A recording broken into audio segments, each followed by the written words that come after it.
All right, y'all. So yesterday we talked about Mediterranean Europe, that kind of southern European region, Portugal, Spain, Italy, Greece, and we first kind of looked at why would that be a good place to settle, live, good climate, good access to trade. We're gonna see that the empires kind of moved from Greece to a really big Roman Empire just to kind of Italian city-states.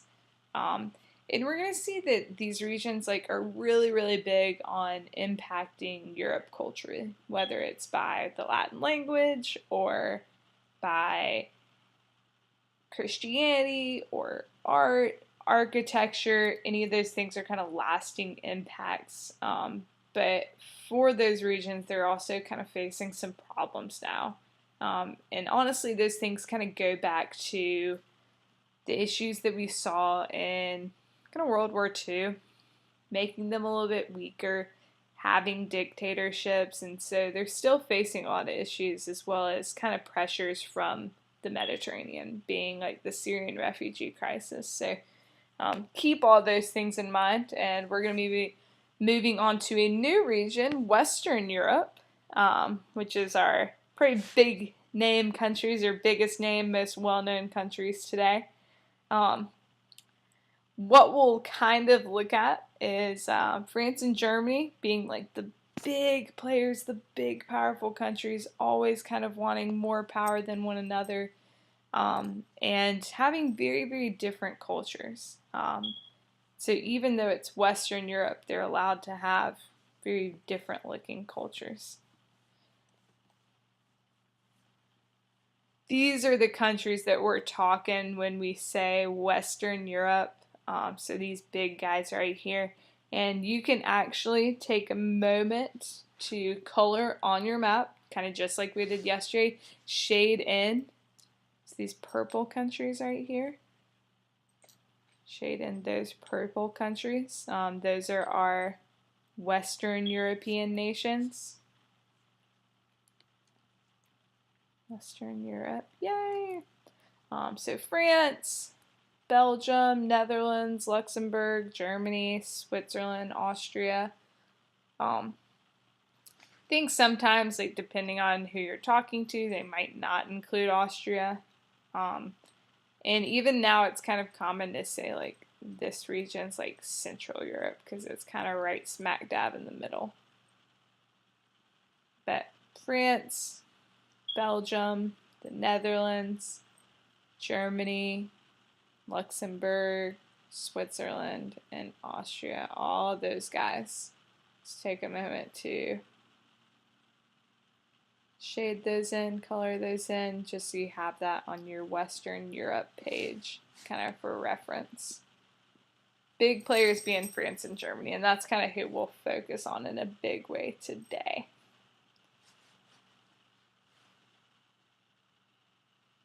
Look, they draw a line on their map. Not as good as mine on ours.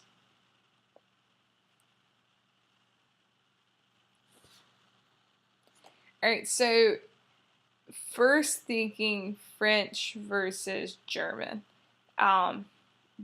They're easily, France and Germany, easily the most powerful countries. They're the biggest countries in this region of Western Europe. They have probably, the most powerful, or some of the most powerful economies in this region and in Europe. But they're very, very different nations. And so for a really long time in Europe, they were kind of not really friends, these two regions, because they wanted to be the country that influenced everybody else. They wanted to kind of be the big man on campus, and they wanted everybody else to, follow what are they doing, because that's cool. What we'll see is that it kind of became a situation where the French and the Germans were fighting over those countries in between. So Belgium, Netherlands, Luxembourg, so those countries that were chilling, right in between them. Who can influence them more? Who are they going to be, more? Because that for them meant we're stronger in that way. Kind of going back a few years, going back a little bit, and going back to who's ruling in these regions, who's ruling in Western Europe. So what we see is in this region, your big king, Germanic king, so in that region of Germany, is Charlemagne. And Charlemagne just basically that translates into Charles the Magnificent. Supposedly a pretty tall guy. I don't know how tall he would have been in like the 700s. Very powerful ruler, very powerful king. His dad literally got the short end of the stick because like Charlemagne is Charles the Magnificent. Charlemagne's dad was Pepin the Short. Ugh, that's a downer. What we're gonna see is he kind of keeps that region of Germany like very unified, and keeps everybody together kind of under his rule. That's kind of how good of a ruler he is. But what we'll see is that when he dies, everybody's kind of like, well, that was a once-in-a-lifetime ruler, and nobody's gonna, kind of live up to him, so there's no point in being unified anymore. And so kind of from like 700 forward, like 700 to 1871, so literally over 1,000 years, Germany in that region is just going to be like, well, we're not together, we're not Germany anymore, sorry. Here is Charlemagne right here to the right. Get his crown jewels on, long flowing beard and hair. Looking pretty magnificent. Here is one of his crowns. This is in the Louvre in Paris, France. It's kind of hard to believe, but those jewels are actually real. And honestly, it looks a little tacky. I do not know about y'all. I feel like some people would be with me on that. Looks a little tacky. It looks like I went to Hobby Lobby, bought a bunch of plastic jewels, and just went to town with like a little hot glue gun. But, to each their own.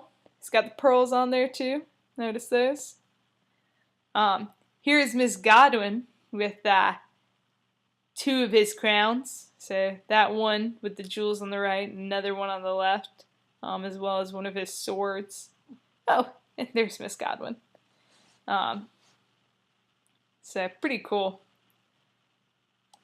This is quite possibly the most exciting part of Western Europe history is the Reformation.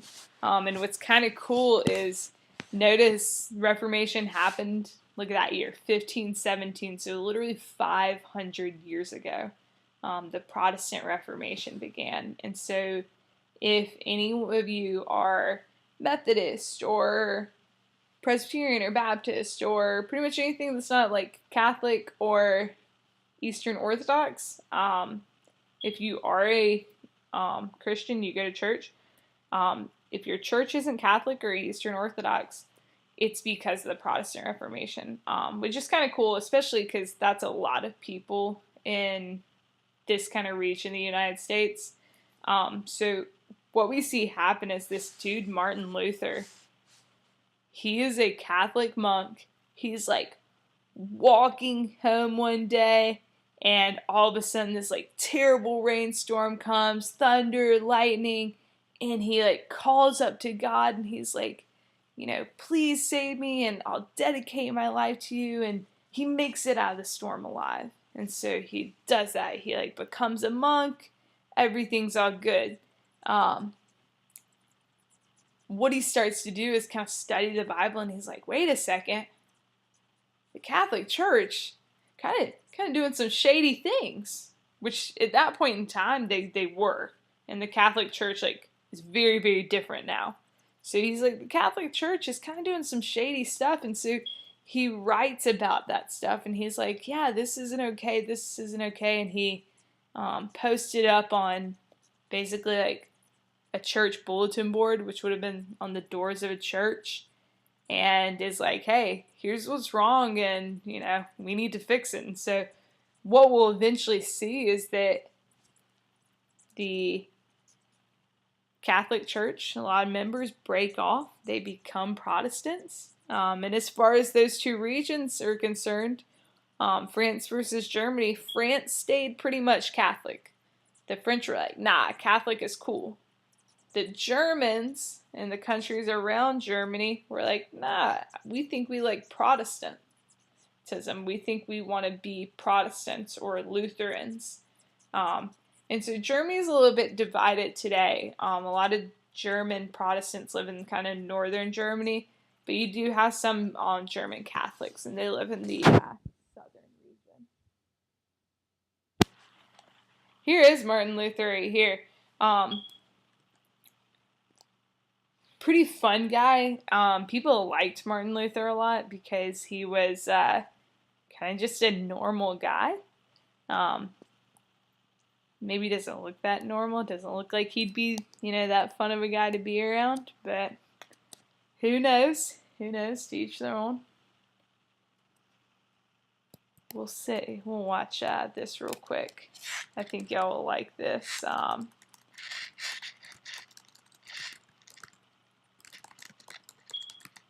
This kind of talks about Martin Luther. It's one of my favorite videos to show my 10th graders, show my European history classes. Let's get past this beginning. That is a hymn that he wrote.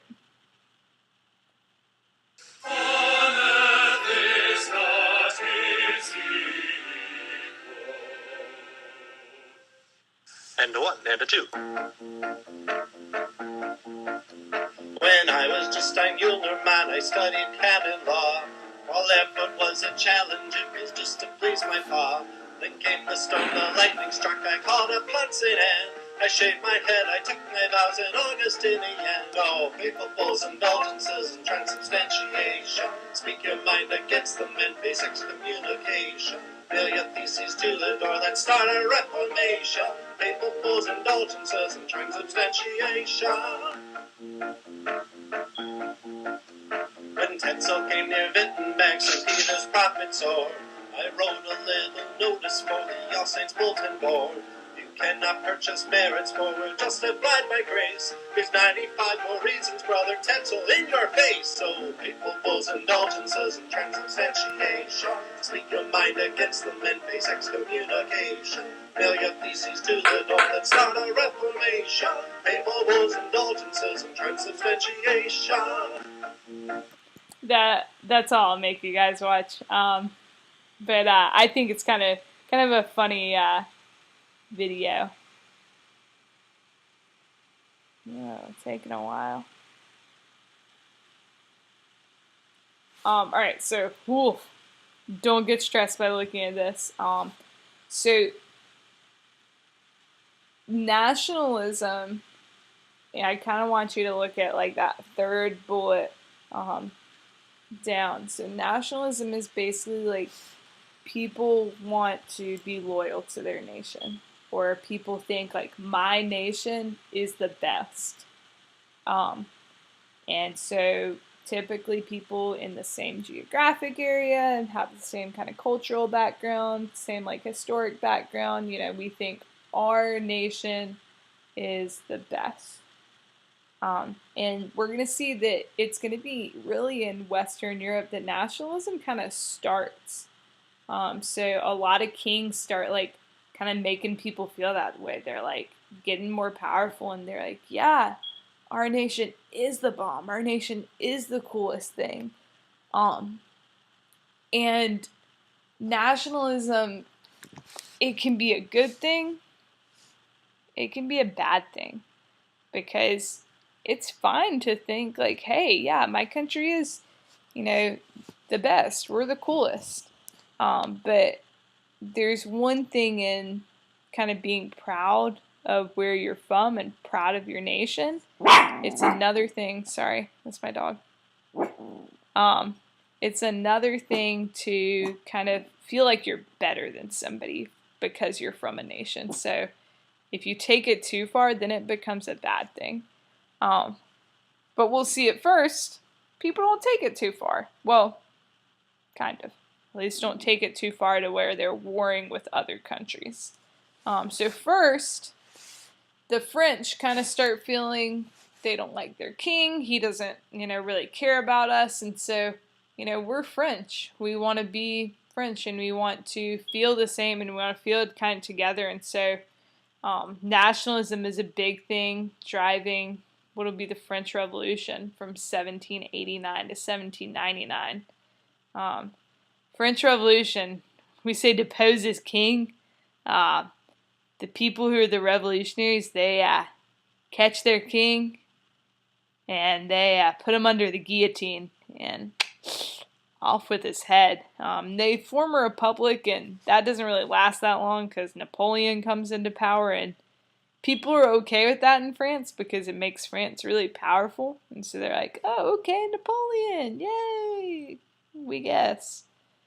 Napoleon, it's kind of rumored, and you guys might be thinking this right now, it's kind of rumored that he was really, really short.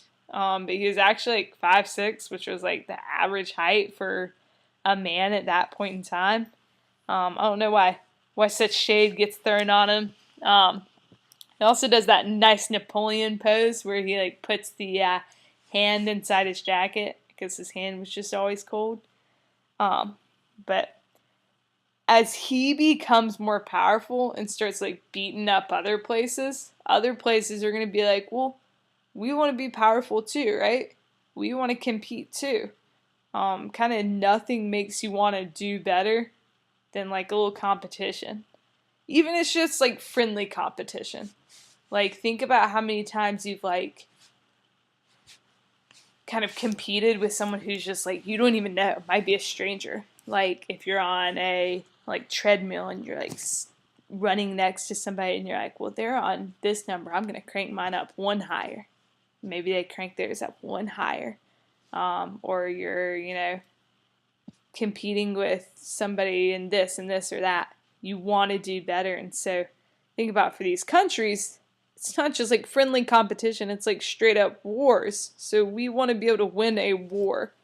And so a lot of countries are like, we got to get together and we got to feel proud for our country and we've got to think our country's the best. And so we're going to see that Germany's like, okay, our country has to be the best. So in 1871, all that time after Charlemagne, they're like, all right, let's get it together. Let's get it back again.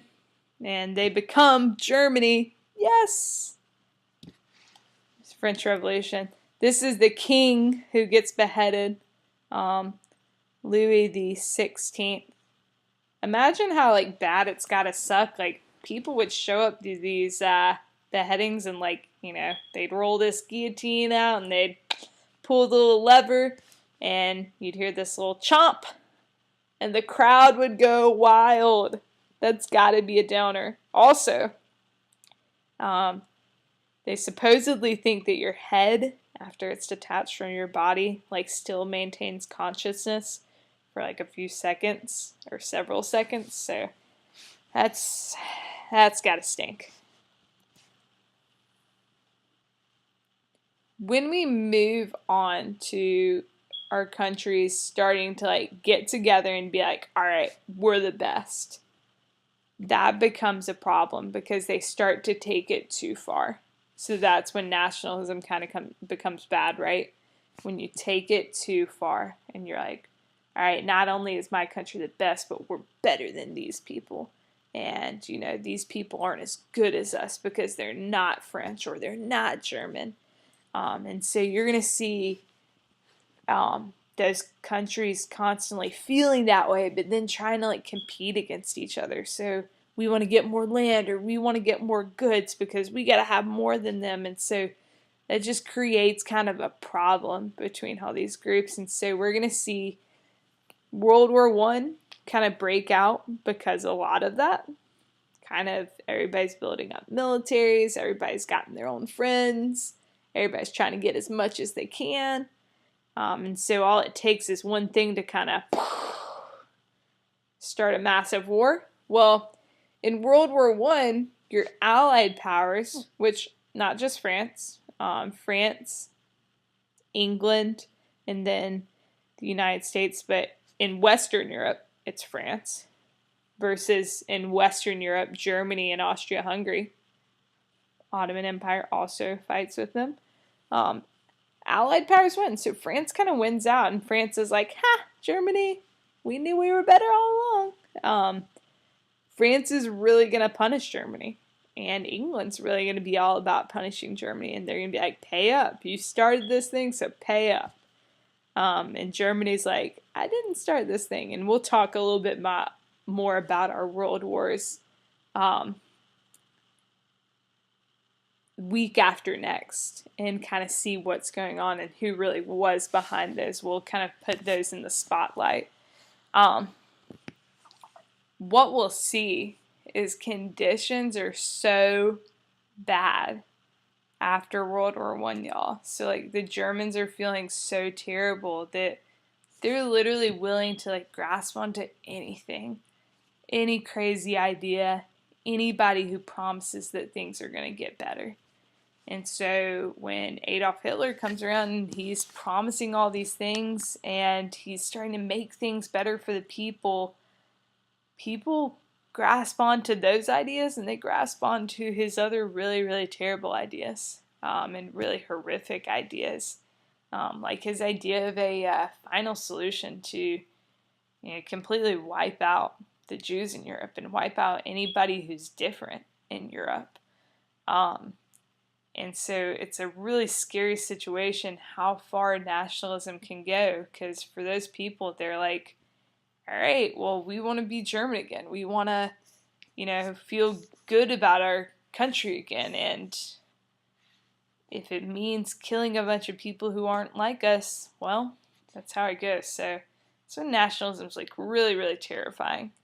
What we'll see is just like in World War II or in World War I, the Allies defeat the Germans. They're now just the Axis powers instead of the Central powers. But then it's a weird situation for Germany after that, because Germany splits into two different countries. They split into East Germany and West Germany. So like West Germany would be like a democratic Germany. East Germany would be like communist. And literally one night, they split Berlin in half, which is the capital of Germany today, right? They split Berlin in half, and one night soldiers just put a bunch of barbed wire to break the city in half, and then they build up this massive wall, and for the next few decades, nobody's allowed to leave East Germany. Nobody's really allowed to go back and forth, and so it's just kind of worse situation after worse situation after worse situation for Germany. Meanwhile, France is kind of doing okay. They're kind of living things up, right? World War I, like I said, we'll talk about that more. World War I's going to be huge as far as bringing in new technology. It's really deadly, as is World War II. First time we see warfare like this, trench warfare. These are actually British soldiers. You can tell by their helmets. We'll kind of talk about, again, those in more detail. So don't worry about that. Don't be like, well, how do we know that they're British soldiers, or what is trench warfare? Those will be things that we look at next week or week after next. World War II, here's some U.S. soldiers. Tell by their helmets. This is actually them heading in on the D-Day invasions. Berlin Wall. They've still got a few sections of the Berlin Wall up. This was something I learned this summer when I visited Berlin. Y'all, they would put up two sections of wall. So like a front section and another section, and this like ground in the middle would just be like middle. and basically they'd fill it with traps. So like if I like tried to climb over the Berlin Wall, some of the sections would have like spikes that were painted green. They were just mixed into grass. So you jumped over and you landed on those.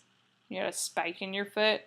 Or, you know, they might have landmines, um, anything else. You could be shot if you tried to cross. So bad stuff there. Bad stuff there. This is a little video to kind of talk about the Berlin Wall, just a little brief overview of it. The Berlin Wall, 1961 to 1989. The Cold War. The Berlin Wall would become a symbol of ideological division and suppression of human rights during the Cold War. In August 1961, the communist government of the German Democratic Republic of East Germany began construction of the wall and placement of barbed wire between West Berlin and the East. Its purpose was to stop Western fascists from entering the socialist state of East Germany and stopping defections from East to West. It would continue to do so until November 9, 1989, when the East German regime announced that its citizens had the right to cross the border when they wanted. The wall goes up. When World War II came to an end in 1945, the victors came together at the Yalta and Potsdam Conference to split Germany into 4 Allied occupation zones. East Germany would go to the Soviet Union, while the western part went to the United States, Great Britain, and France. Even though Berlin was located entirely within the Soviet part of the country, the city would be split into 4 sectors in the same way. The Russians were determined to remove the United States, Britain, and France from Berlin. A Soviet blockade in 1948 attempted to starve them from the city. However, the United States and its allies resisted by dropping food and fuel supplies from aircraft, which became known as the Berlin Airlift. The booming western sector, which was the showcase of capitalism, contrasted sharply to the economically poorer east. Many German refugees flowed from east to west, including highly skilled workers such as doctors, teachers, and engineers. Between 1945 to 1961, 15 to 20% of the East German population had left to the west. Premier Nikita Khrushchev, leader of the Soviet Union, had had enough, and gave the East German government permission to close the Berlin borders for good. On the night of August 12 through 13, 1961, East German soldiers, the police force, and volunteer construction workers laid down barbed wire and a concrete block wall which stretched over 100 miles. Escaping East Berlin. Berliners would no longer be able to cross freely with ease to work, shop, or go to the cinema as they had done before. Now, in order to get from east to west, they had to pass through one of 3 checkpoints. Checkpoints Alpha, Bravo, and Charlie. In October 1961, U.S. Chief of Mission in West Berlin, E. Allen Leitner, was stopped in his car by East German police. This prevention of access for American officials to East Berlin caused a standoff between American and Soviet tanks, which faced off at Checkpoint Charlie. For many hours, both sides stared each other down, waiting for the enemy to fire. The potential for World War III was eventually averted when President John F. Kennedy contacted Nikita Khrushchev and convinced him to withdraw his tanks. The American tanks also backed away soon after. Armed soldiers patrolled the wall and would shoot anyone on sight attempting to escape. Ditches, barbed wire, guard dogs, searchlights, and minefields were all also set up to prevent escape attempts. Buildings overlooking the wall were demolished or had their windows bricked up so that people could not escape by jumping from them. At least 171 people were killed trying to cross the wall. But this didn't mean escape was impossible. Hundreds of East Germans tried to escape across the wall, including by flying a hot air balloon, by zip line, on a tightrope, in a car without a windshield, by swimming, and through a tunnel. At least they're being creative. While President John F. Kennedy protested, he realized the wall was better than war. The Berlin Wall had diffused tension and stopped the flow of refugees from East Berlin. The fall of the wall. On November 9, 1989, with the Cold War thawing and political changes happening across the Eastern Bloc, the Eastern German government announced that all GDR citizens could visit West Germany and West Berlin. Crowds of East Germans crossed and climbed onto the wall and celebrated with West Germans on the other side. People knocked down the wall with hammers, and soon, with the help of bulldozers, it was pulled down.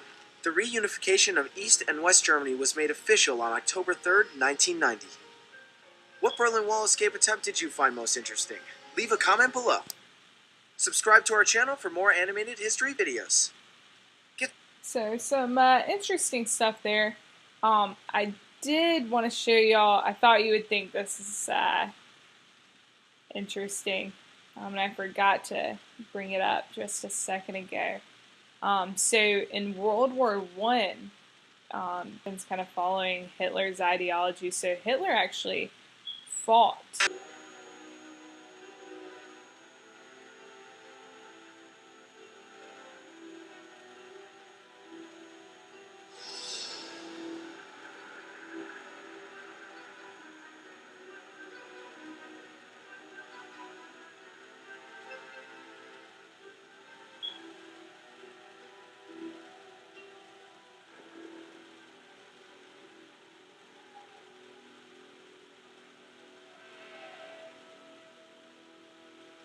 The Germans are retreating.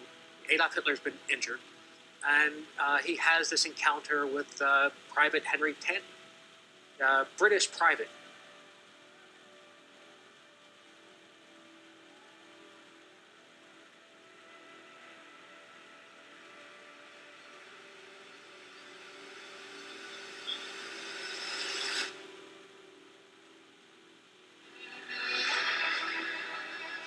Tandy has Adolf Hitler in his sights. And even though he's a trained soldier, he can't bring himself to pull the trigger. If Tandy had pulled the trigger, Adolf Hitler would have died on the battlefields in World War I. And the whole course of human history would have been changed. It's one of the great what-ifs in history.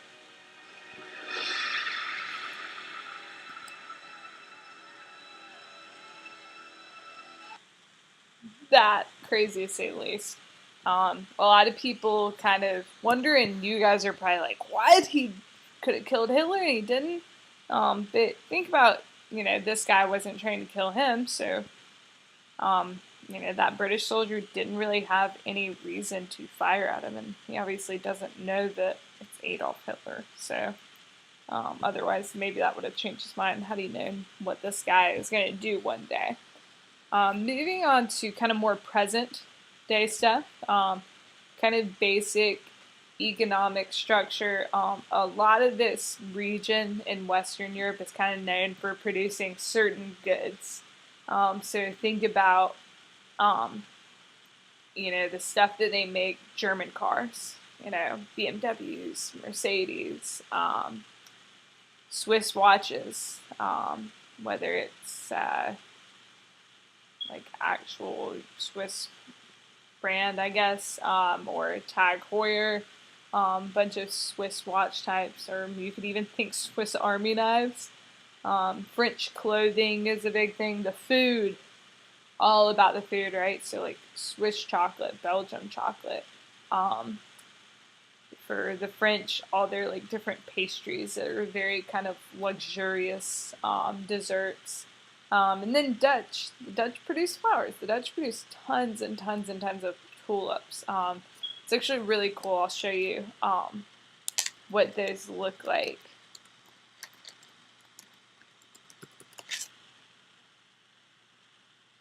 We can get there, maybe.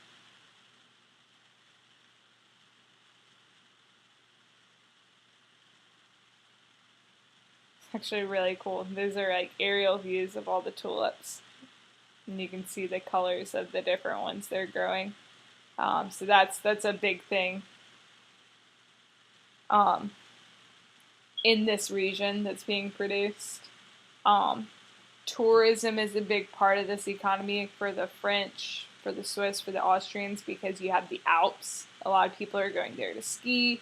A lot of people are just going to France and Switzerland and Austria to just go. A lot of people visit Munich and Berlin in Germany, Amsterdam in the Netherlands, Brussels in Belgium, Paris, Marseille, Normandy, kind of all of France, kind of various parts of Switzerland. For Austria, Vienna's the big place. As far as kind of what they're doing with other aspects of their economy, produce some kind of industrial things, so like coal, iron. Agriculture has always kind of been a big important thing to this region of the world because they've got really good farmland. So if you've got it, use it, right? Um, Switzerland has always been the banking place, like no matter what. That's like the place you send your money if I guess you have a lot of money and you need it to be safe. Um, but what we see today, as far as kind of some issues still plaguing economies, Germany is still kind of recovering from some economic troubles. They're still trying to figure out how do we better our economy, even after the war being so long ago. They're also kind of facing like, who are we as Germans?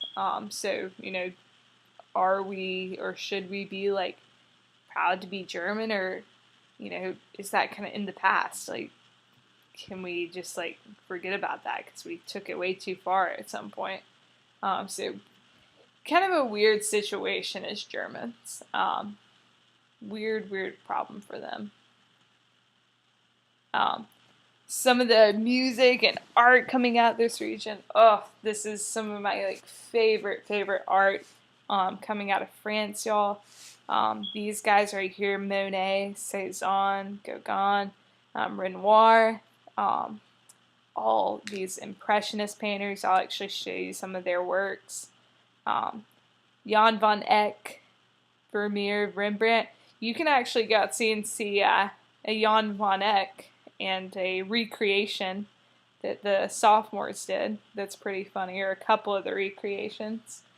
And then, of course, coming out of Germany and Austria is a lot of music. So your musicians like Beethoven, Mozart, Bach, some of the most famous classical composers. And I thought we'd just take a second to listen to a little of classical music, kind of calm ourselves. I think there's usually nothing more calming than a little bit of classical style music. And I mean, what could be more calming than looking at his face, guys?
I think what's one of the most amazing things about Beethoven, he was deaf, kind of a crazy thing, and he actually had a time period in his life where he, um, was really upset about becoming deaf, and he, had been I guess, Christian at some point, or like a believer in God, and was like, ah man, God, you did this to me, and then at some point, he comes back to Christianity, and you kind of see those changes in his music, and I think that's really cool to see in any musician. We see that in musicians today, but we don't always necessarily hear it in these older musicians. Um, Mozart, he died at 35 years old. Rumored to have died of an STD. He here he got around. I don't know. Here's a Von Eck work right here, y'all. Um, I wanted to show you this one because notice this lady's pregnant right here. This is a wedding portrait. And it would be so not okay for someone to be pregnant at this point in time, in like the 1400s, 1500s, for somebody to be pregnant at their wedding.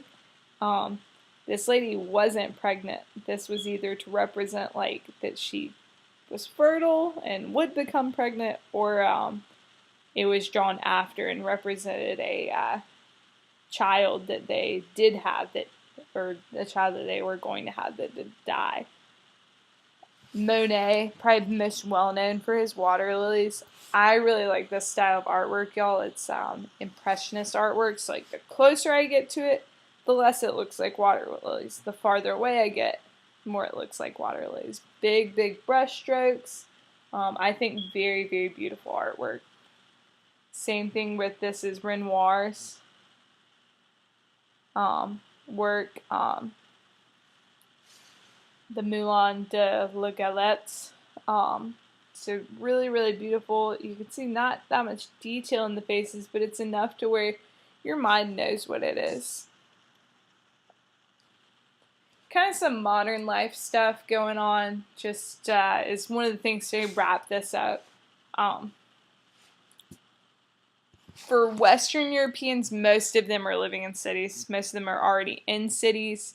And because there's not a lot of movement toward them, things are settled in. Like, things are pretty normal living in a city. So, like, public transportation is good. It's normal. They have bus lines. They have metro lines, which are like subways. Not a whole lot of crime. Of course, in your big cities, like, you have typical, like, you have pickpocketers and people doing kind of some shady stuff here and there, but not a whole lot of crime going on. And then all the cultural attractions. So, you know, why am I going to Paris? I probably want to see some artwork. I probably want to see the Eiffel Tower, or I want to see, you know, go to Versailles and go see the Palace of Versailles. Why do I go to Vienna? I want to see the Habsburg Palace, or I want to see, they have tons of museums there. I want to hear a classical concert or something. So that's why a lot of people are going to these places and, you know, vacationing in these places. A lot of times your homes are pretty small. People a lot of times don't live in like standalone houses. It's more common to live in like apartments. So a lot of times your parks are pretty full. People are in the parks. People are in cafes just sitting with friends on the sidewalk at a table. That's a totally normal thing, and I think that's kind of cool because like our parks sometimes, a lot of times, are just like really empty, and it's kind of sad. Kind of some recent things going on in this region in Western Europe. You've got a lot of guest workers who would go to West Germany, and there were kind of issues of like racism or violence against those groups. You still see with like present day, with the Syrian refugees coming in, a lot of racism, a lot of violence toward them in Germany, in some of these other countries. And so that's something that, you know, we know that those things don't really just end a lot of times and aren't just easily solved and easily fixed, unfortunately, right?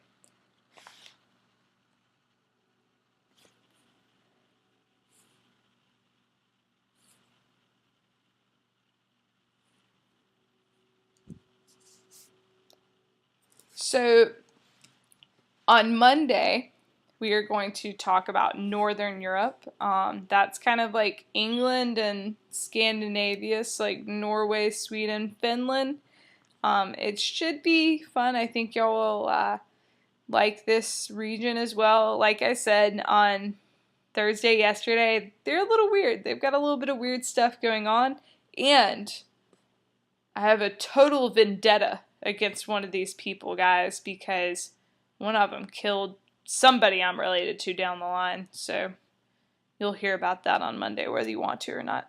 Have a great weekend, guys. Make good choices, and I will talk to you on Monday, and I will see you guys on Wednesday. Remember that we will have a map test on Wednesday, so make sure you're reviewing and preparing for that. See you guys.